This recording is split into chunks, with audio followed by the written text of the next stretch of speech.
ingin sepakati dulu bahwa sebetulnya kalau kita bicara akhir zaman dengan diutusnya Rasulullah SAW, maka itulah sudah masuk dalam ruangnya akhir zaman itu. Ya, cuma kita belum katakan berakhirnya zaman, kita baru katakan akhir zaman. Ya, artinya apa? Kita berada di penghujung kehidupan dunia, ya, dan akan dekat ke akhir kehidupannya, artinya selesai di dunia ini, karena dengan risalah selesai, maka tinggal umat menjalani sampai batas yang Allah tentukan. Ya, batas waktu yang telah Allah tetapkan, kalau menunjuk kepada waktu spesifiknya, detiknya, menitnya, sampai jamnya, disebut dengan sa'ah namanya, as-sa'ah. Ya.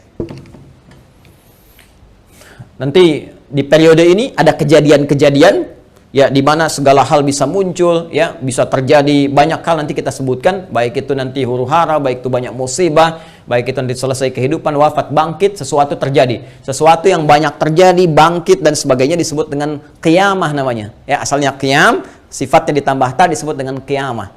Karena itu nanti peristiwanya disebut dengan yaumul qiyamah. Yaumul qiyamah. Ya. Nanti ada surah Al-Qiyamah, surah ke-75, gitu kan? La uqsimu biyaumil qiyamah. Ini peristiwanya. Tapi kalau kita ingin menunjuk kepada waktunya spesifik, ya, berakhir nih waktunya, selesai, sehingga terjadi kiamat yang dimaksudkan. Kita serap ke dalam bahasa Indonesia menjadi kiamat. Ya, berakhir waktunya disebut dengan sa'ah. Sa'ah menunjuk kepada, kalau sekarang dalam bahasa Arab standar sekarang sa'ah disebut jam.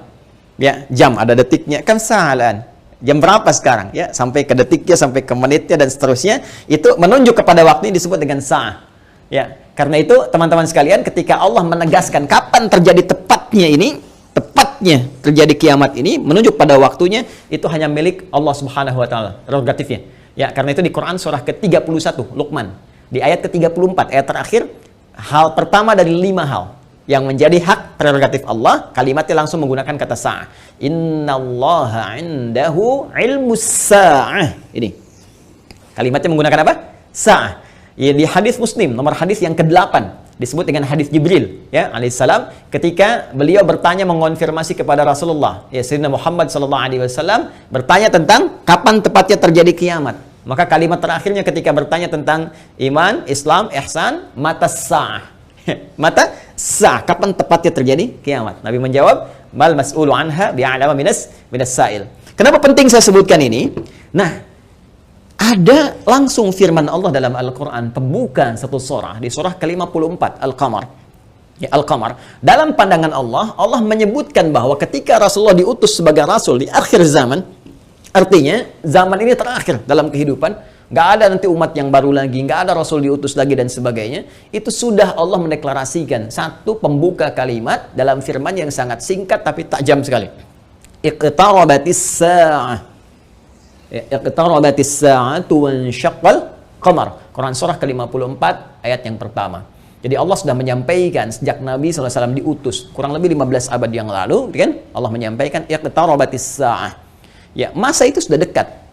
Ya, jadi sejak diutusnya Nabi, Allah sudah mendeklarasikan, sudah menyampaikan, ya, menginformasikan pada seluruh hambanya bahwa ini kejadian ini sudah dekat. Ya, dengan diutusnya Rasulullah, bahwa zamannya akan berakhir. Cuma dekatnya dalam konteks firman Allah dengan pandangan kita tentu sangat berbeda. Ya, karena dimensinya tidak serupa, sifat-sifatnya jauh berbeda, kan? Maka demikian pula memahami firman Allah tidak menggunakan pendekatan akal manusia. Jangan kita katakan dekat dengan ukuran kita, tidak. Lihat ukuran Allah. Ya, di mana ukuran Allah? Lihat surah Al-Ma'arij misalnya, ayat yang ke-6. Innahum yarawnahu ba'ida wa narahu qariba. Ya, mereka melihatnya masih panjang, kami melihatnya dekat. Kenapa? Karena ukuran waktu di sisi Allah, ya, itu sudah nggak pakai ukuran standar manusia lagi. Beda dimensinya. Ya, kita keluar dari wilayah kita, saya di Indonesia dengan Malaysia sudah beda 1 jam. Ya, kita bisa ke Amerika, ke Kanada, itu sudah beda terbalik. Bisa di sini siang, sana malam. Ya, baik. Jadi apalagi kita ukur dengan konteks kehidupan akhirat. Ya, ya, ketika Allah berfirman dengan kita di sini, ya, antara kehidupan di luar bumi, di langit saja misalnya, itu yang sudah tidak ada gravitasi lagi, sudah gravitasi 0, itu perbedaan waktunya sudah berbeda jauh. Makanya ketika Al-Quran menginformasikan fi yaumin kana miqdaruhu alfa sanatin mimma ta'udun, ya ada 1 tahun bisa beda 1000 tahun. Dalam konteks orang dihukum di neraka bisa setahunnya, seharinya serasa 50.000 tahun, sehari bisa 1000 tahun. Artinya kalau Allah katakan misalnya 7 hari, berarti masih 7.000 tahun ya. Ya, 2 hari berarti masih 2.000 tahun dalam konteks terkecilnya, dalam pandangan kita. Tapi kita tidak tahu kapan itu terjadi. Secara singkat, Allah sudah mengatakan bahwa sejak Rasulullah SAW diutus, ini keadaan sudah akhir zaman. Ya kan? 1. Dan sudah mendekat kepada kiamat. Cuma dekatnya itu kapan waktunya, kita tidak tahu. Dalam pandangan Allah dekat, dalam pandangan kita ngitung dari masa Nabi ke sini masih 15 abad, belum kiamat juga. Ya kan? Sekarang belum kiamat juga, makanya jangan tanya tentang waktunya. Ya, yang ditanya persiapan kita apa? Ya, kalau Anda bertanya tentang waktu pada sesuatu yang sudah diatur, kaidah mengatakan sesuatu yang sudah diatur, jangan banyak ditanya lagi. Nanti menjadi semakin tidak teratur keadaan Andanya. Ya, matahari terbit dari timur, tenggelam di darat. Masih Anda tanya, kenapa terbit dari timur? Itu kurang kerjaan. Ya, kurang kerjaan. Ya, kenapa malam gelapnya? Itu kurang kerjaan. Jelas ya? Kenapa? Karena sudah kita mengerti, itu ma'lumun bid-darurah, sudah dipahami. Sudah dimengerti, naluri kita sudah bisa membaca, akal kita sudah mengetahuinya, ditanamkan dalam diri kita. Karena itu, sesuatu yang sudah Allah atur, jangan ikut-ikut mengatur lagi. Ya, Nabi pernah ditanya tentang kiamat, Nabi tanya, bagaimana persiapan kamu kalau terjadi besok? Jangan tanya waktunya. Karena Allah rahasiakan semua itu, supaya memberikan getaran pada jiwa kita, dan katalis pada diri kita, untuk meresponnya dengan semangat beramal dan menyiapkannya. Itu poinnya. Baik, jadi kalau kita sudah pahami ini semua, bahwa kita hadir saat ini, aktivitas kita ada di penghujung zaman, artinya memang kita sudah berada di akhir zaman, tapi kita tidak tahu kapan zaman berakhir, tapi kita bisa melihat tanda-tanda yang disampaikan Rasulullah SAW di setiap perubahan-perubahan yang terjadi di akhir zaman itu. Perubahan-perubahan inilah yang menjadikan kita mesti menghadapi tantangan-tantangan yang dimaksudkan, karena setiap era perubahan tadi itu ada tantangannya tersendiri, tahadiyatnya sesuai dengan karakteristik umatnya. Nah, pertanyaannya, apa yang diinformasikan oleh Rasulullah di zaman beliau berupa tantangan-tantangan sampai perubahan-perubahan setelah masa-masa beliau kemudian wafat, bagaimana prediksi-prediksi yang disampaikan oleh para sahabat, ini yang coba kita uraikan. Dan di antara uraian itu ada yang teman-teman sebut dengan petaka-petaka. Ada yang kita istilahkan dengan musibah-musibah. Seperti apa musibah yang digambarkan itu di setiap waktu-waktu yang berganti sepeninggal Nabi SAW. Itu yang coba kita turunkan. Lalu kita akan mengaji bagaimana Nabi memberikan petunjuk kepada kita dengan izin Allah Subhanahu wa Ta'ala, saking sayangnya kepada kita, supaya setiap umat yang mengalami masa-masa itu lulus menghadapi ujiannya.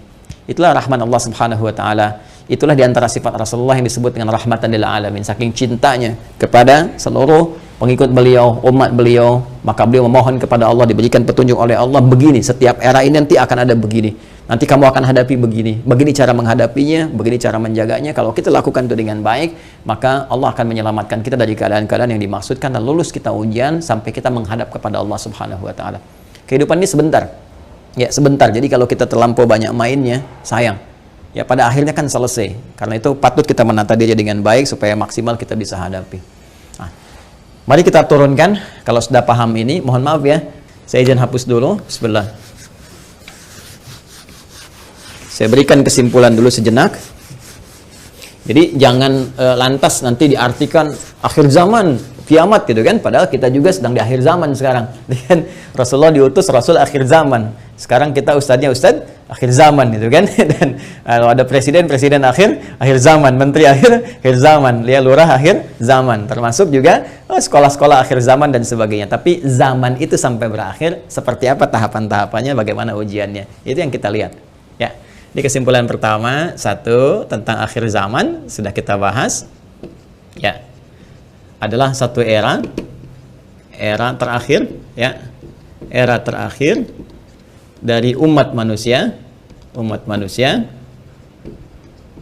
yang beraktivitas ya kan di bumi.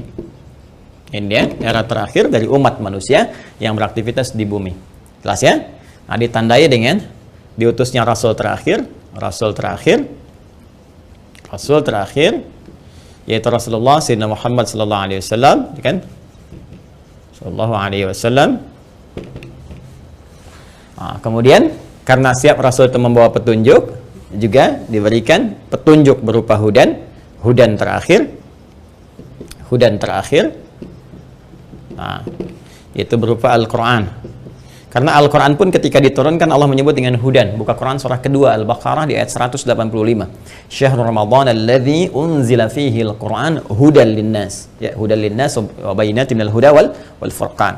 Baik, sekarang dari sejak diutusnya Rasulullah sudah masuk akhir zaman, bagaimana perjalanan? Nah, kalau kita turunkan dari sini di masa Rasulullah SAW, Rasul ya SAW sampai dengan kita sekarang, ya.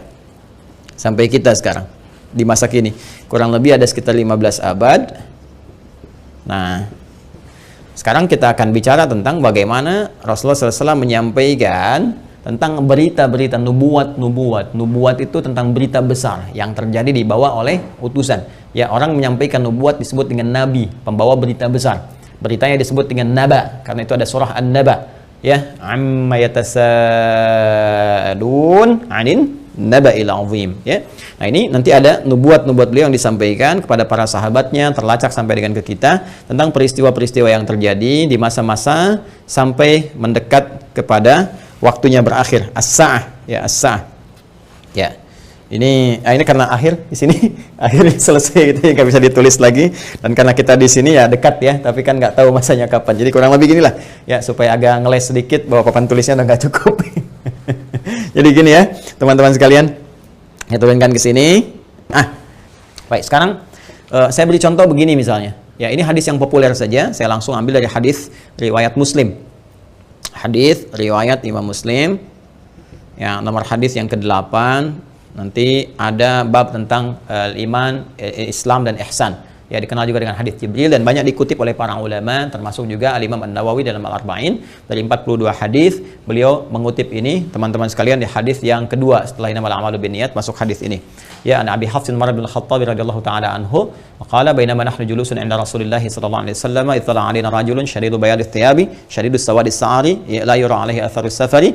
Nah, kemudian setelah itu dia datang kepada Nabi sallallahu alaihi wasallam, fajalasa ila Nabi sallallahu alaihi wasallam, fasnada rukbatayhi wa wada'a kaffayhi ala fakhidhihi, faqala ya Muhammadun akhbirni anil Islam, dijawab oleh Nabi, akhbirni anil iman, dijawab oleh Nabi, akhbirni anil ihsan, dijawab oleh Nabi, terakhir kemudian mata sa'ah. Ya, bertanya tentang tanda-tanda as-sa'ah. Kapan ini ya terjadi tepatnya kiamat? Nabi menjawab, mal mas'ulu anha bi'alami min as-sa'il. Ya, tidaklah yang ditanya lebih tahu daripada siapa yang bertanya. Ya, tidaklah yang ditanya lebih tahu daripada yang bertanya. Jadi yang ditanya Rasulullah SAW ini kan Jibril, dekat dengan Allah. Allah Subhanahu Wa Taala berikan wahyu lewat Jibril sampaikan kepada Rasulullah. Tentunya ya malaikat Jibril lebih tahu dibandingkan dengan saya. Ya, ini juga pertanda ada dua hal. Pertama, pertanda ujian yang disampaikan malaikat kepada Nabi Muhammad supaya tidak mengarang sesuatu di luar apa yang Allah wahyukan kepadanya. Dan ini membenarkan risalah Nabi Muhammad SAW.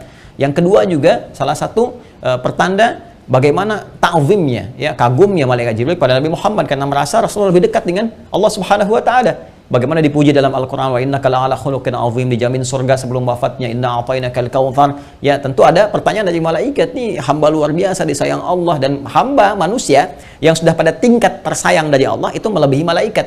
Karena itu ketika Adam alaihissalam ya diuji oleh Allah, diminta, ditanya ini apa, ya, Al-Baqarah di ayat yang ke-31 itu, wa 'allama Adam al-asma'a kullaha, dan seterusnya sampai ayat 33, maka malaikat kan diminta sujud hormat. Ya, 34-nya, wa idz qulna lil malaikati isjudu li Adam fasajadu, kan? Maka mereka diminta sujud hormat kepada Adam alaihissalam. Apalagi Nabi Muhammad sallallahu alaihi wasallam dengan segala puncak ketakwaan dan kedekatannya kepada Allah, maka mengkonfirmasi malaikat karena melihat bagaimana kedekatan Rasulullah dengan Allah Subhanahu Wa Taala. Tapi tetap Nabi dengan tawadhu mengatakan, mal mas'ulu anha bi'alam minas sa'il.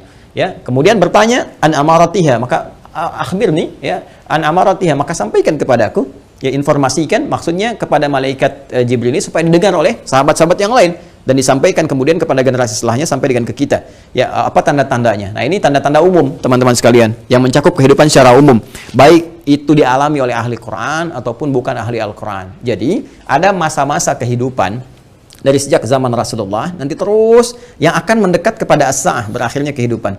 Apa diantaranya? Ini banyak hadisnya ya. Ini saya baru ambil salah satu gitu kan. Salah satu. Maka dikatakan misalnya antali dalam turabbataha. Bagaimana seorang pembantu melahirkan tuannya. Ya, di sini para ulama ada yang memahami sesuatu dunia menjadi terbalik. Ya, suatu dunia menjadi terbalik. Kalau kita lihat tekstual kan nggak mungkin, oh, pembantu kok lahiran tuan, kan nggak mungkin. Tapi ada yang mengartikan banyak hal. Ya, keadaan menjadi terbalik. Ya, misalnya, mohon maaf ya, kan biasanya tuan yang mengatur pembantu, sekarang pembantu ngatur tuan.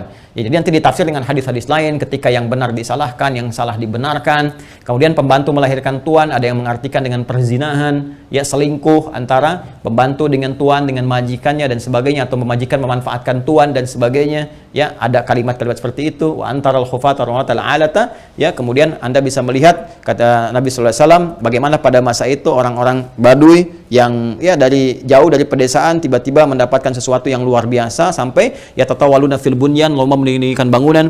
Ya, ini ada yang memahami bahwa orang yang biasanya mengembala kambing, artinya orang-orang yang desa dari jauh dari apa yang tidak terbiasa dengan hal-hal yang mewah, tiba-tiba sibuk dengan kemewahan-kemewahan. Ya, kemudian nanti ditafsir di hadis lain, orang-orang berlomba-lomba dalam urusan dunia, sampai orang-orang desa pun ada ikut-ikutan, ya, pengen terlibat dalam konteks dunia dan sebagainya, yang biasanya mereka hidup dalam keadaan-keadaan yang serba sederhana dan sebagainya. Jadi situasi-situasi ini situasi umum. Ya, nanti ada hadis terkait dengan banyak menyebar penyakit-penyakit yang menular, yang jarang ada obatnya dan sebagainya. Ini masih persoalan-persoalan umum yang dengan umum ini dialami oleh semua orang. Artinya mau ahli Quran, bukan ahli Quran, ya akan mengalami peristiwa ini. Ya, saat kebenaran mulai tertukar, saat macam-macam dan seterusnya lah. Ya, tapi alhamdulillah kita nanti masih dilindungi dengan hadirnya hadis-hadis lain. Ya, masih ada ulama-ulama. Walaupun nanti mesti hati-hati ketika ulama banyak yang diwafatkan Allah Subhanahu Wa Taala. Sekarang kurang lebih sudah di atas 400 dari situasi pandemi saya di Indonesia saja. Itu bukan yang kaleng-kaleng, itu ulama-ulama yang memang ahli pesantren, ahli dzikir, ahli ilmu dan sebagainya. Mesti hati-hati juga. Ya, alhamdulillah kita masih ada orang-orang yang istighfar, bangun di malam hari, orang-orang yang mendekat kepada Allah, orang-orang yang taubat, masih kita dilindungi oleh Allah. Ya, jadi keadaan-keadaan ini, tapi petunjuk-petunjuk ke arah ini sudah mulai terasa. Artinya Nabi menyampaikan setelah kehidupan beliau akan dialami masa-masa ini. Ya, jadi masa-masa ini sudah terjadi fitnah kubra dari masa tabi'in, ya, dari masa sahabat akhir-akhir ke tabi'in. Setelah itu kan ada juga peristiwa-peristiwa ini. Sampai juga di kita sekarang pun kita rasakan peristiwa itu. Tapi jangan disimpulkan berarti besok kiamat. Jumat lagi gitu ya. Nah, jangan-jangan ngambil kesimpulan gitu juga. Ada variabel-variabel lain yang harus kita pahami, tapi kita mesti waspada. Ini berupa fitnah. Ini yang saya maksudkan. Ini ujiannya. Ujiannya. Ingat nanti ya, ada fitnah, ada musibah, ada bala, ada ibtala, itu beda-beda. Ya, itu beda-beda. Nah, ingin saya katakan bahwa ini ujian kita di sini. Ini ujian kita. Karena ini ujian kita mesti lulus, teman-teman sekalian. Nah, sekarang dan jangan langsung kita pahami ini kiamat besok ini, tidak. Nabi ingin mengatakan di masa depan ada tantangan-tantangan tuh akan begini. Dan ini kalau tantangan-tantangan ini nggak bisa dihadapi, sudah ini akan menjadi variabel yang mempercepat terjadinya kiamat. Artinya cepat menuju ke arah ini. Ya. Kalau orang udah nggak bisa dikendalikan, nggak ada orang jujur semua, orang semua berperilaku maksiat, orang semua berperilaku fahsya, mungkar dan sebagainya, ini mempercepat. Tapi kalau kita bisa lulus ujian-ujian ini, minimal rahmat Allah kita dapatkan.